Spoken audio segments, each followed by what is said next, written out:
পঞ্চম শ্রেণী অধ্যায় ৭ অঙ্ক নম্বর ৭ কি বলছে ৬টি পেয়ারার ওজন যথাক্রমে ৫৮ গ্রাম, ৫০ গ্রাম, ৬০ গ্রাম, ৫২ গ্রাম ও ৫৪ ও ৫৬ গ্রাম। তাহলে তিনটা জিনিস চাইছে এখানে, পেয়ারাগুলোর গড় ওজন কত গ্রাম, প্রথম ও তৃতীয় পেয়ারার গড় ওজন কত, প্রথম তিনটি পেয়ারার গড় ওজন কত এবং প্রথম তিনটি ও শেষ তিনটি পেয়ারার গড় ওজনের পার্থক্য কত। আমি ১ নাম্বার এখানে ব্লু কালার দিয়ে রাখছি, মানে আমরা এখন ১ নাম্বার করবো। তাই তো বলছে কি পেয়ারাগুলোর গড় ওজন কত। তাহলে গড় ওজন করার জন্য আমরা কি করব, যে যতগুলো পেয়ারা আছে ৬টি পেয়ারার ওজন আমরা যোগ করব, যোগ করে ৬ দিয়ে ভাগ দেব। তাহলে মোট ওজন, পেয়ারাগুলোর মোট ওজন ৫৮, ৫০, ৬০, ৫২, ৫৪ এবং ৫৬ মানে ৩৩০ গ্রাম। তাহলে গড় ওজন কত, ৩৩০ ভাগ ৬টা, যেহেতু ৬টা পেয়ারা দিয়ে ৬ দিয়ে আমরা ভাগ দেব।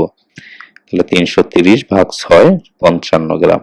এটা হলো পেয়ারাগুলোর গড় ওজন। এবার কি বলছে ২ নম্বরে বলছে যে প্রথম তিনটি পেয়ারার গড় ওজন কত। প্রথম তিনটি পেয়ারা হলো কোনটা কোনটা, ৫৮, ৬০, ৫০ এবং ৬০। এই তিনটা গ্রামের গড় ওজন কত।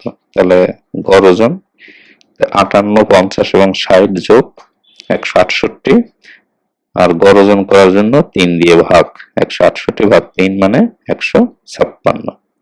আমরা ২ নম্বরে পেয়ে গেলাম যে প্রথম তিনটা পেয়ারার গড় ওজন ৫৬ গ্রাম। এবার ৩ নম্বরে কি বলছে, ৩ নম্বরে বলছে যে প্রথম তিনটি ও শেষ তিনটি পেয়ারার ওজনের পার্থক্য কত। তাহলে আমরা প্রথম তিনটি পেয়ারার তো গড় ওজন পাইছি ৫৬ গ্রাম, এবার শেষ তিনটি পেয়ারার গড় ওজন বের করি, তাহলে ৫২, ৫৪ এবং ৫৬ মানে ১৬২ গ্রাম।